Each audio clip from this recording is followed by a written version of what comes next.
Hello नमस्कार લોકશાહી ગુજરાતી ન્યૂઝના તંત્રી જીતેન્દ્રગીરી ગુનાહિત પ્રવૃત્તિ અટકાવનાર સંસ્થાના નેશનલ પ્રેસિડેન્ટ મિત્રો શ્રાવણ મહિનો ચાલે છે, ભક્તિનો માહોલ ચાલે છે. આપણી સાથે મોહનભાઈ છે, બાપુ છે.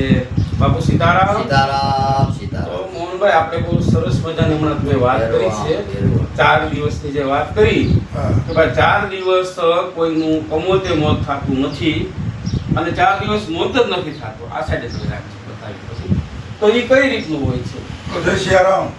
જય સિયારામ. જય શ્રી આજે પવિત્ર મહિનો શ્રાવણ મહિનો ની અંદર ભોળાનાથનું અત્યારે આખું પૃથ્વી ઉપર શાસન હોય એવું માનવામાં આવે અને નવરાત્રિમાં 15 દિવસ પૂનમ સુધી માતાજીનું પૃથ્વી ઉપર શાસન હોય એવું બધું લેખની અંદર અને શાસ્ત્રની અંદર લખેલું.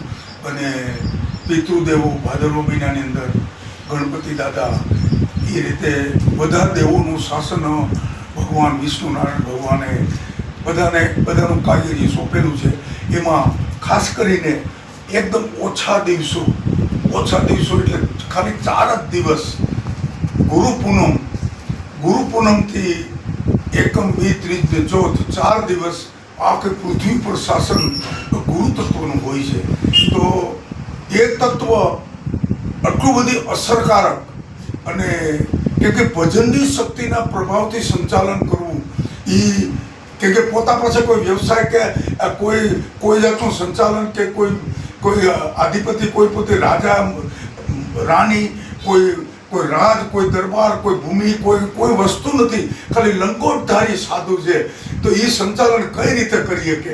તો એનું જે ભજનનું તત્વ છે, ભજનનું જે પ્રકાશ છે, ભજનની ઉર્જા છે, એનો પ્રભાવ છે, એમાં આખી પૃથ્વીનું સંચાલન 4 દિવસ કરે. તો એમાં એવું એક માનવામાં આવે કે 4 દિવસ માટે આ પૃથ્વી ઉપર ક્યાંય ધરતીકંપ ન થાય, પૃથ્વી ઉપર કોઈ જગ્યાએ વાવાઝોડું ન આવે, પૃથ્વી ઉપર કોઈ એવી મોટી હોનારત ન થાય કે રેલ દુર્ઘટના, વિમાન દુર્ઘટના કે સમુદ્ર દુર્ઘટના. એ કોઈ દિવસ કોઈ વસ્તુ બને નહીં.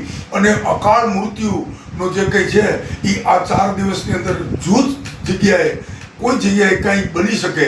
બાકી 4 દિવસનું એવું જોરદાર સંચાલન ગુરુ મહારાજ આપણા કલ્યાણ અર્થે કરે છે. પણ આપણે ઝીણવટથી જોવામાં અને ગુરુ ઉપર જે આપણે જે શ્રદ્ધા અને જે ભાવ છે ને એની કમીના કારણે આપણે કદાચ થોડું ઘણું દુઃખ ભોગવતા હોય. તો જો ગુરુ ઉપર શ્રદ્ધા કે ગુરુ છે, ગુ એટલે અંધારું અને રૂ એટલે પ્રકાશ, એ આપણે અંધકારમાંથી પ્રકાશમાં લઈ જવા માટેનું એક તત્વ છે. તો આપણા કલ્યાણ માટે ગુરુ રાત દિવસ નામ સંકીર્તન, હરેર નામ હરેર નામ એવ કેવલમ કલો નાસ્તેવ ગતિ અન્યથા. આ કળિયુગની અંદર હરિના નામ સિવાય ગતિ આપણી કોઈ પાર પડે એવો કોઈ ઉલ્લેખ કે કોઈ લેખ કે કોઈ સ્તુતિ કે કોઈ યાત્રા કે કોઈ મંદિર કાંઈ છે જ નહીં. હરિનામ સંકીર્તનથી આ સમયની અંદર કળિયુગને ઉદ્ધાર કરવા માટેનું પવિત્રમાં પવિત્ર હોય તો ભગવાનનું નામ છે.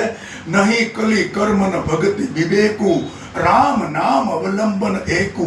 આ કળિયુગની અંદર કોઈની ભક્તિ, કોઈનો વિવેક, કોઈની મર્યાદા નહીં રહે. હરિના નામ જ એક અમર અને ઊંચામાં ઊંચી વસ્તુ કોઈ દુનિયામાં હોય તો હરિનું નામ છે. બોલો જય શ્રી રામ. બહુ સરસ મજાની મોહનભાઈએ વાત કરી. સમરણ મોટામાં મોટી શક્તિ હોય તો સમરણ. ઘણા બધા સંતોના મેં ઇન્ટરવ્યુ લીધેલા, ઘણા બધા સાધુ સંતો સાથે અમારી બેઠક છે. તો એક જ વસ્તુ જાણવા મળી છે, ફક્ત ને ફક્ત કાંઈ હોય તો સમરણ. તો મોહનભાઈ, સરસ મજાની તમે વાત કરી. જય ભોળાનાથ, ઓમ નમો નારાયણ, સીતારામ. જય દબાઈ દો કે